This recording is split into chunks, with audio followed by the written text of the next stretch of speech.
Λέγε, Φίβο, άριστα. Πάλι άριστα. Μα πόσες ώρες λιώνεις το διάβασμα τελικά? Σπασίκλα. Ειλικρινά, 1-2 ώρες το πολύ. Τι λες, με δουλεύεις? Εγώ διάβαζα τόσες ώρες και έγραψα... Άστα. Φίλε, 1 ώρα σωστό διάβασμα είναι καλύτερη από 3. Δεν συμφωνείς? Το ρωτάς. Μαζί σου. Αλλά με 1 ώρα διάβασμα πώς θα πάρω βαθμούς? Έχω και τη μάνα μου να γκρινιάζει. Πέτρο, οι βαθμοί θέλουν σκληρή δουλειά. Ρε Πέτρο, η ουσία της βελτίωσης είναι να δουλεύεις έξυπνο, όχι σκληρά, με τα κατάλληλα εργαλεία να χρησιμοποιείς αποδοτικά τους πόρους. Μη γελάτε. Για παράδειγμα, ο χρόνος είναι σημαντικός πόρος. Μπορεί ο Πέτρος να διαβάζει 3 ώρες. Το θέμα όμως είναι πόσο αποτελεσματικά διαβάζει αυτές τις 3 ώρες. Συγγνώμη, ρε φίλε, δεν σου κάνω κήρυγμα. Απλά το έφερε κουβέντα. Άψε με ελεύθερα. Κανένα πρόβλημα. Γιατί να λιώνω διαβάζοντας με τις ώρες, αφού μπορώ να αξιοποιώ τα εργαλεία μου και να είμαι πιο αποδοτικός? Λοιπόν, πριν ξεκινήσω το διάβασμα, βάζω τους στόχους μου και κάνω το πρόγραμμά μου. Τα πάντα στο χώρο μου είναι οργανωμένα. Τα βιβλία μου συγκυρισμένα, οι σημειώσεις μου δίπλα, οι πένες στη θέση τους.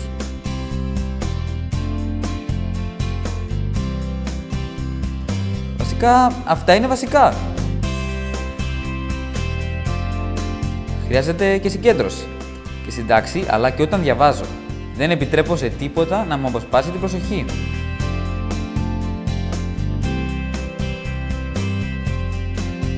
Και το πιο σημαντικό, αξιοποιώ τη τεχνολογία. Χρησιμοποιώ τον υπολογιστή μου σωστά για να κάνω έρευνα και να βρίσκω πληροφορίες για τις εργασίες μου.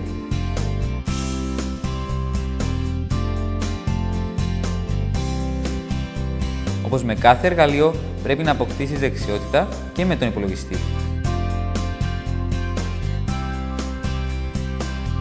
Και όχι μόνο για παιχνίδια, σωστά Πέτρο? Είναι απλό. Αν δεν τα κάνεις όλα αυτά, 1 ώρα διαβάσματος δική σου δεν θα είναι τόσο παραγωγική όσο είναι η δική μου ώρα. Σωστός. Αυτός είναι λοιπόν ο τρόπος για να μπορούμε με λίγη ώρα μελέτης να είμαστε άριστοι και να κερδίζουμε χρόνο για άλλες ασχολίες. Τα ωραία μας.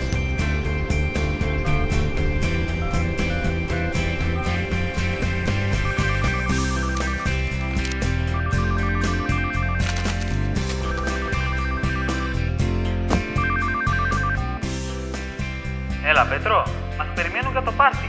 Να περάσω να πάμε παρέα. Όχι φίλε, δεν μπορώ. Αφού έχουμε διαγώνισμα αύριο.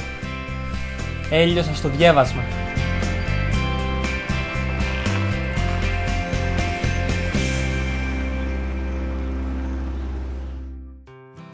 Όλοι μας μπορούμε και πρέπει να είμαστε πιο παραγωγικοί.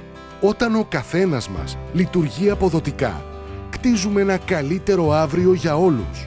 Κτίζουμε ένα ζηλευτό βιωτικό επίπεδο για την οικογένειά μας, τους φίλους, τους συνάδελφους, τη χώρα μας. Ας βάλουμε την παραγωγικότητα στη ζωή μας. Τι σημαίνει ακριβώς παραγωγικότητα?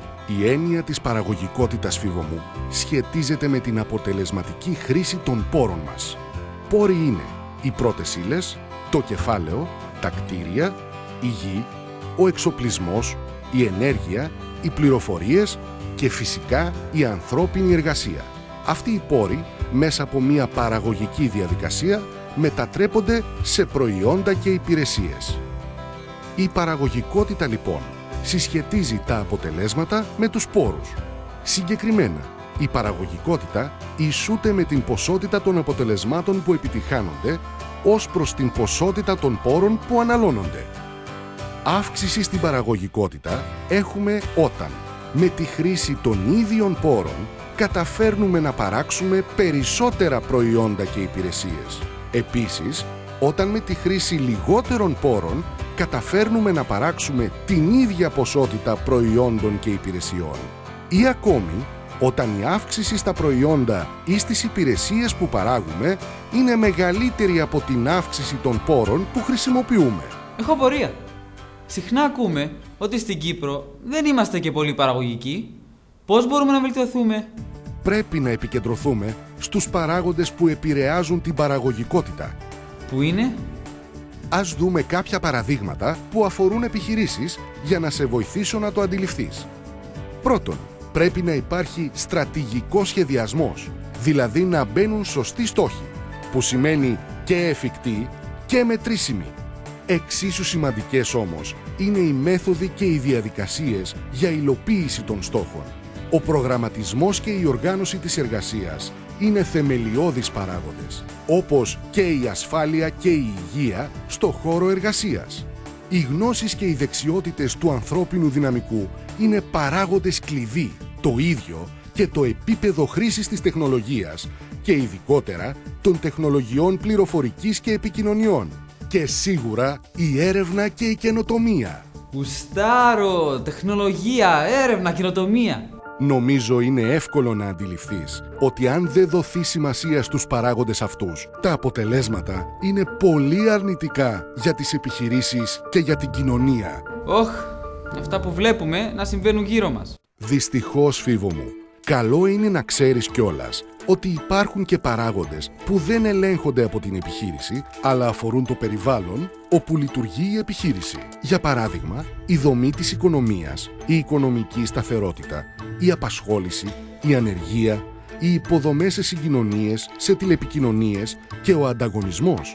Η παραγωγικότητα αποτελεί βασική προϋπόθεση για την ανταγωνιστικότητα κάθε οικονομίας. Γι' αυτό είναι σημαντικό για τη χώρα μας να την ανεβάσουμε. Όλοι θα ωφεληθούμε. Μπορείς να μου τα κάνεις λίγο πιο λιανά? Όχι για μένα, για ένα φίλο μου. Πέτρο, ακούς? Φυσικά, η υψηλή παραγωγικότητα επηρεάζει ολόκληρη την κοινωνία, τον καθένα ξεχωριστά, εσένα. Ας δούμε κάποια παραδείγματα. Αν αύριο, Φίβο μου, γίνεις επιχειρηματίας, θα έχεις αυξημένα κέρδη στην επιχείρησή σου, θα μπορείς να επενδύεις σε σύγχρονα μηχανήματα, μοντέρνα κτίρια και να προσφέρεις περισσότερα στους υπαλλήλους σου. Αν είσαι εργαζόμενος, θα έχεις ευκαιρίες ανέλυξης και ψηλότερο μισθό και θα δουλεύεις σε καλύτερο περιβάλλον εργασίας.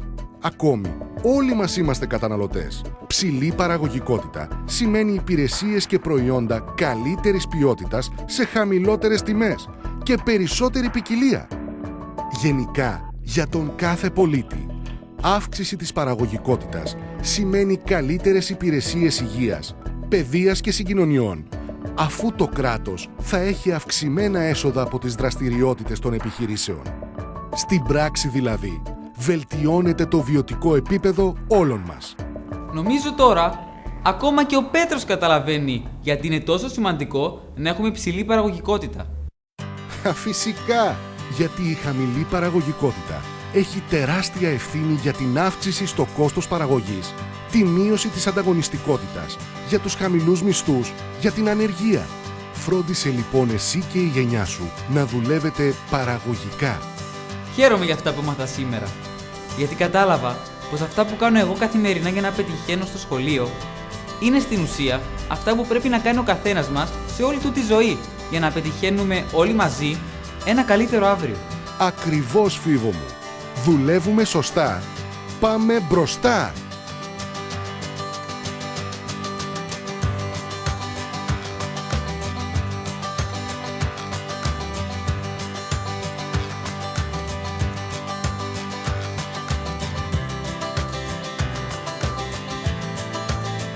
Αν θέλεις να μάθεις περισσότερα για την παραγωγικότητα, δες το ψηφιακό εκπαιδευτικό υλικό στο σύστημα ηλεκτρονικής μάθησης του Κέντρου Παραγωγικότητας στη διεύθυνση www.epavlagnosis.gov.cy.